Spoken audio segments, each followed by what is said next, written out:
Hello बच्चों and welcome to our next video of fundamental of income tax. Income tax के नए video में या अगले वीडियो में आप लोगों का वेलकम है।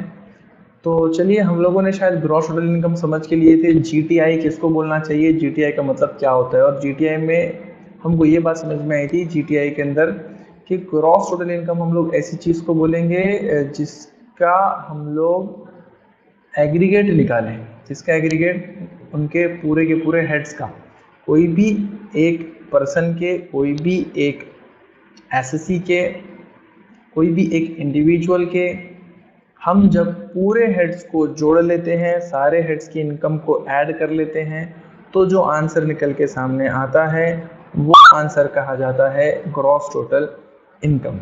तो आइए उसके बारे में और थोड़ा देखेंगे उसके आगे। What is gross total income?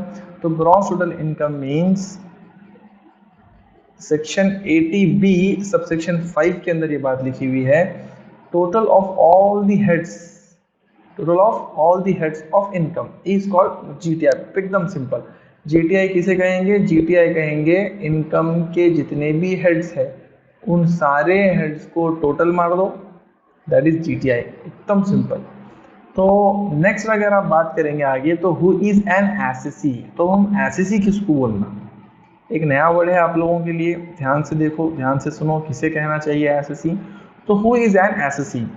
Section 2 subsection 7 के हिसाब से हमको ये बात समझ में आती है इनकम टैक्स एक्ट के, an assessee is a person.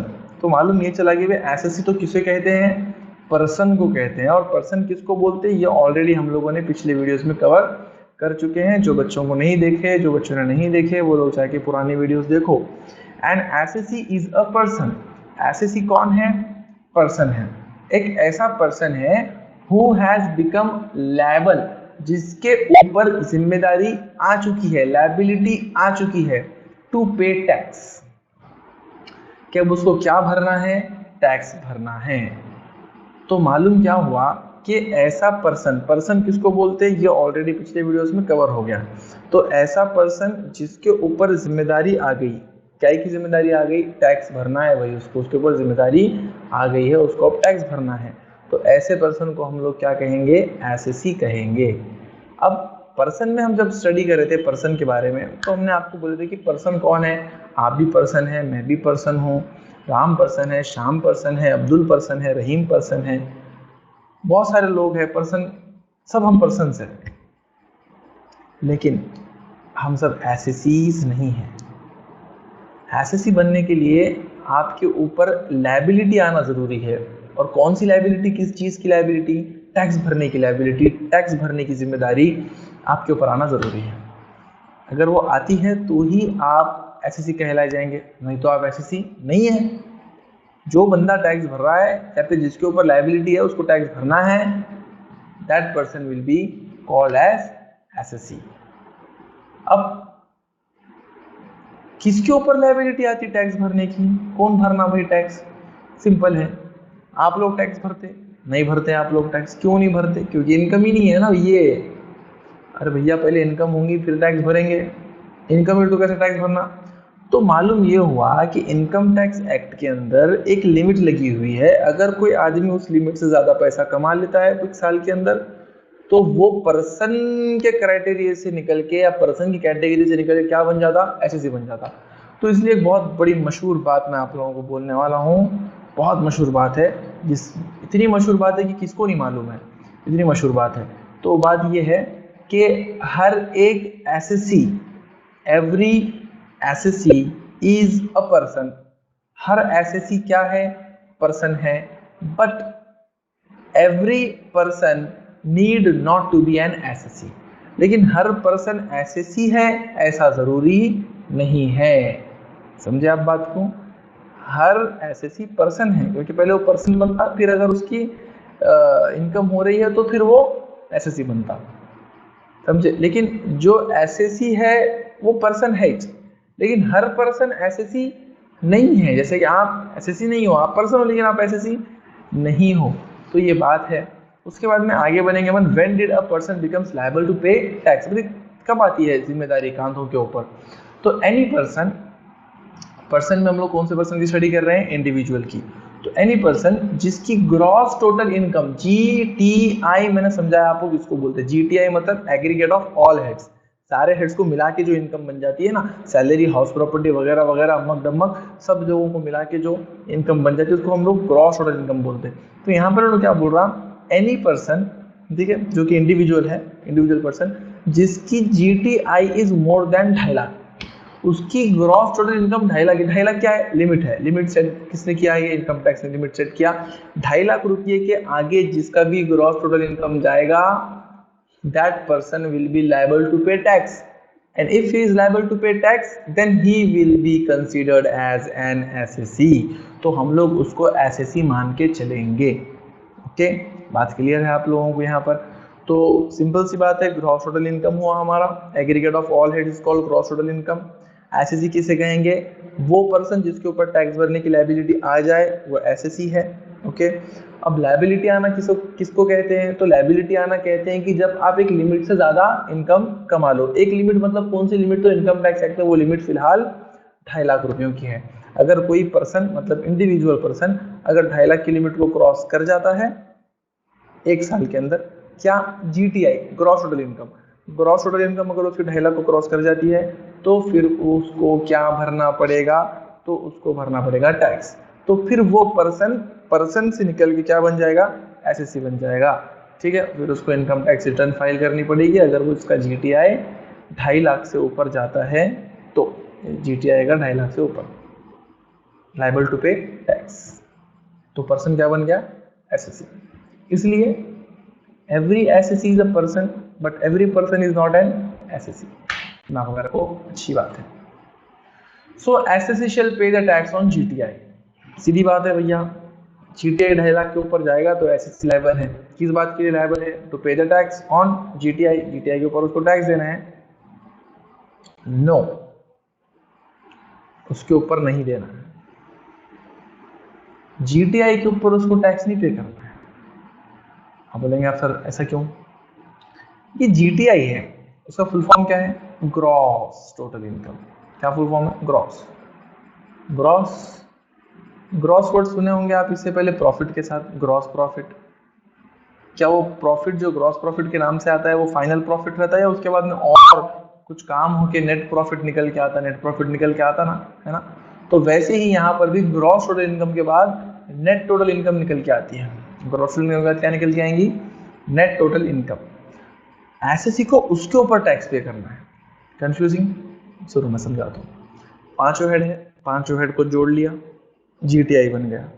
GTI अगर 2.5 लाख के ऊपर है तो टैक्स भरना पड़ेगा, ये लिमिट है। लेकिन कितना भरना पड़ेगा, वो GTI के ऊपर नहीं भरना है, वो भरना है NTI यानी कि नेट टोटल इनकम के ऊपर। अब GTI तक तो आ गए, 5 हेड की टोटल को GTI बोलते, बात समझ में आ गई। वो अगर 2.5 लाख के ऊपर हो जाए तो टैक्स भरना पड़ता, ये भी बात समझ में आ गई। लेकिन कितना भरना पड़ता वो बात अभी समझ में नहीं आई। मैं ये बोल रहा हूँ कि आपको उतना भरना पड़ता जितना आपका नेट टोटल इनकम का आंकड़ा आएगा उसके हिसाब से। अब नेट टोटल इनकम कैसा आएगा, interesting. What is net total income, क्या है भाई नेट टोटल इनकम, किसको बोलना, NTI। Net total income means the amount, ये भी एक आंकड़ा ही है, एक वैल्यू है, after deducting chapter 6A deduction from GTI में से ग्रॉस टोटल इनकम। कैसा है ग्रॉस टोटल इनकम, 5 हेड को मिला के, 5 हेड को मिलाए GTI मिला, gross total income. Gross total income में से अगर आप चैप्टर 6A, अब ये क्या है, चैप्टर 6A इनकम टैक्स के अंदर चैप्टर्स रहते हैं ना, sections, chapters, sections, subsections, clauses रहते हैं। तो उसके अंदर चैप्टर 6A में चैप्टर नंबर 6 का भाग नंबर A में कुछ बातें लिखी हुई है। वो बातें आपको क्या करना है, GTI में से माइनस कर देना है। वो क्या बातें हैं बाद में देखेंगे, लेकिन कुछ बातें हैं जो आपको GTI में से क्या कर देना है, माइनस कर देना है। फिर GTI में से जब वो बातें माइनस हो जाएंगी तो फिर एक वैल्यू निकल के आएंगे, एक अमाउंट निकल के आएंगे, एक आंकड़ा निकल के आएगा। वो आंकड़े को हम लोग NTI बोलेंगे, नेट टोटल इनकम बोलेंगे उसको। नेट टोटल इनकम की वैल्यू के ऊपर आपको टैक्स भरना है। एग्जांपल लेंगे, चलो हर चीज का डेमो देना पड़ता है तुम लोगों को। How to calculate net total income, कैसे निकालना नेट टोटल इनकम, कैसे निकालना। स्टेप 1, कैलकुलेट ईच हेड, हर हेड को कैलकुलेट कर लो, पर्सन के हर हेड की इनकम को कैलकुलेट कर लो। Step 2, add all the computed heads of income, पूरे हेड को क्या कर लो, ऐड कर लो साथ में पूरे हेड्स जितने भी आए, 1 आए, 2 आए, 3 आए, 4 आए, 5 आए, वो बार बार बहस नहीं होंगी, जितने भी हेड्स आए वो सारे हेड्स को हम लोग क्या कर लेंगे, साथ में ऐड कर लेंगे। अब जो भी वैल्यू आपको मिली है वो वैल्यू क्या है, the value you get by adding all the heads is gross total income. Now step 3, deduct, काट दो, उसमें से काट दो the chapter 6A deductions from GTI. जो जीटीआई आपके हाथ को लगी थी उसमें से चैप्टर 6A में कुछ बातें हैं, क्या बातें हैं मैं नहीं बोलता अभी, कुछ बातें हैं, वो बातों के जितने जितने रुपये बनते हैं वो रुपये आप जीटीआई में से क्या कर दो, माइनस कर दो। द वैल्यू यू गेट, अब जो हाथ को लगा हियर इज टीआई या फिर एनटीआई, नेट टोटल इनकम या टोटल इनकम, दोनों में से आप कुछ भी बोल सकते हो उसको। पहली वाली स्लाइड में मैंने आपको समझाया, दूसरी वाली स्लाइड में मैंने आपको स्टेप्स दिखाया, समझ में बात आ गई होगी। अगर अभी भी नहीं समझ में आया, इतने ज़्यादा बेवकूफ़ हो, तो चलो फिर एक एग्जांपल ले लेते हैं। आइए एक एग्जांपल, इनकम फ्रॉम सैलरी है फॉर एग्जांपल, ये इनकम फ्रॉम सैलरी हमने ली है, कितनी है ये, 2000, 2 लाख, तो टू लिखे हमने, कुछ तो है, पकड़ लो। चलो इनकम फ्रॉम सैलरी कंप्यूट करें, इनकम फ्रॉम हाउस प्रॉपर्टी 10,000 आ गई, समझ लो। इनकम फ्रॉम बिजनेस 1000, 10,000 आ गई। Capital gain 30,000, other sources 20,000।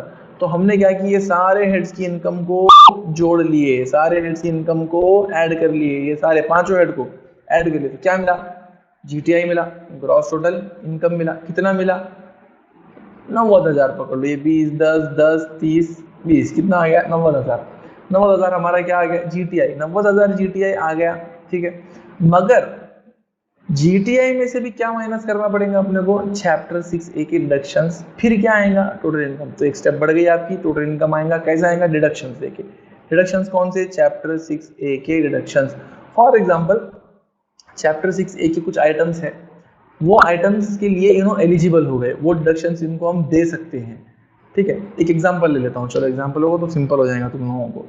Example ये ले लेता हूँ मैं अभी फिलहाल, कि मान लो कि जिसकी ये एग्जांपल है, जो ये बंदा है उसने लाइफ इंश्योरेंस प्रीमियम भरा है, लाइफ इंश्योरेंस प्रीमियम भरा उसने 4,000 रुपये का। कितने रुपए का लाइफ इंश्योरेंस प्रीमियम भरा, फॉर एग्जांपल उसने 4,000 का लाइफ इंश्योरेंस प्रीमियम भरा।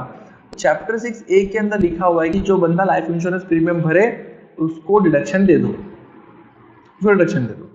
तो इसके लिए हमने क्या किए, उसके जो 90,000 थे या 9,000 थे, जो भी थे, उसमें से उसके चैप्टर 6A में आने वाले डिडक्शन में माइनस कर दिए। तो क्या बच गया, 5,000 या 50,000, जो भी बच जाए, 5 लाख, कुछ भी पकड़ो आप उसको, ये एक्स एक्सिस मतलब कुछ भी आंकड़े आप मर्जी से लगा लो उसमें।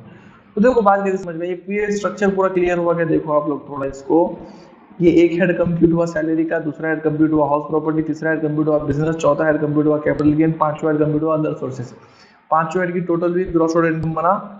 चैप्टर 6A के अंदर कुछ डिडक्शंस लिखे हुए हैं, एग्जांपल दिया मैंने लाइफ इंश्योरेंस प्रीमियम का, कुछ डिडक्शंस लिखे हुए हैं, वो डिडक्शन जो भी अमाउंट बनती है वो माइनस किया, तो क्या मिला, टोटल इनकम या फिर नेट टोटल इनकम, आप दोनों में से इसको कुछ भी पुकार सकते हैं। लोग प्यार से इसको टोटल इनकम भी बोलते हैं, लोग प्यार से इसको नेट टोटल इनकम भी बोलते हैं, ठीक है। तो आगे चलेंगे, तो आगे एक बात हमको समझ में आई है कि ये जो है आंकड़ा जो हमको निकल के आया है, ये आंकड़ा है टैक्सेबल अमाउंट, इस पर टैक्स भरना है, ये आंकड़े पे टैक्स भरना है, जीटीआई पे नहीं भरना है।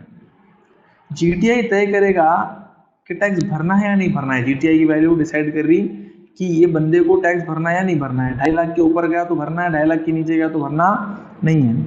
लेकिन जीटीआई पे टैक्स नहीं लगेगा, जीटीआई की अमाउंट टैक्सेबल नहीं है। जीटीआई के बाद जो अमाउंट आ रही है आफ्टर डिडक्शंस, डिडक्शंस कहाँ के, चैप्टर 6A के डिडक्शन। तो चैप्टर 6A के डिडक्शन देने के बाद जो अमाउंट आ रही, that amount is taxable amount, ठीक है। वो अमाउंट क्या रहेगी, टैक्सेबल अमाउंट रहेंगी। तो ये यहाँ पर टैक्स भरना है ये बंदे को, इसकी टैक्सेबल अमाउंट है ये, नीचे जो लास्ट में आई है टोटल इनकम। तो मालूम क्या हुआ, ग्रॉस टोटल इनकम के बाद क्या आती है, टोटल इनकम आती है, और ग्रॉस टोटल के बाद टोटल इनकम कैसा आती, डिडक्शंस दे के आती। डिडक्शंस कहाँ लिखे हुए हैं, इनकम टैक्स एक्ट के चैप्टर 6A के अंदर लिखे हुए हैं। कौन से हैं अभी नहीं बोलता, कौन से हैं बाद में बोलता। तो चलिए क्या समझ में आया, एक क्लास देखेंगे अपन। ग्रॉस टोटल इनकम है इसके अंदर ये amount, total of all heads करे if exceed 2.5 lakh per annum then assessee is liable to pay tax. अगर 2.5 लाख के ऊपर चले जाती है तो एसएससी को क्या देना है, टैक्स देना है। टोटल इनकम ये है ना 5। कैसा आया, value after deducting chapter 6A deductions from GTI. अरे ये 6A है, ये VIA नहीं बोलेगा इसको, ये 6 है, ये रोमन वाला 6 ऐसा ऐसा करके। Chapter 6A deductions from GTI, the person shall pay the tax on this amount. अगर 2.5 लाख के ऊपर गया, लायबल हो गया, पे करना है उसको पैसे, राइट। और कितना पे करना है वो डिसाइड करेगा ये अमाउंट, ये अमाउंट डिसाइड करेगा, ये अमाउंट नहीं डिसाइड करेगा, ये अमाउंट डिसाइड करेगा। ये अमाउंट कैसा आएगा, तो ये अमाउंट आने के बाद, ये अमाउंट कैसा आएगा, तो ये अमाउंट आने के बाद में हम लोग उसको देंगे डिडक्शन चैप्टर 6A के, फिर उसके बाद में ये अमाउंट निकल कर क्या आएगा। बहुत कंफ्यूजिंग है, नहीं है, चलो अच्छी बात है अगर नहीं है तो क्लियर हो गई होंगी आप लोगों को बात। So thanks for watching this video. अगर कोई डाउट है, कोई क्वेश्चन है तो ये मेरा व्हाट्सएप नंबर है, मुझे व्हाट्सएप करो, I will help you out. कोई प्रॉब्लम है तो इनकम टैक्स से रिलेटेड, पर्सनल प्रॉब्लम्स नहीं तो बोलेंगे सर हमारी गाड़ी नहीं चल रही है, हमारा पेट्रोल ख़त्म हुआ, मोबाइल में बैलेंस ख़त्म हुआ, पर्सनल नहीं, इनकम टैक्स से रिलेटेड कोई भी प्रॉब्लम है तो कांटेक्ट करो, ये मेरा नंबर है, मेरे को व्हाट्सएप कर देना, मैं आपको रिप्लाई कर दूंगा। ओके।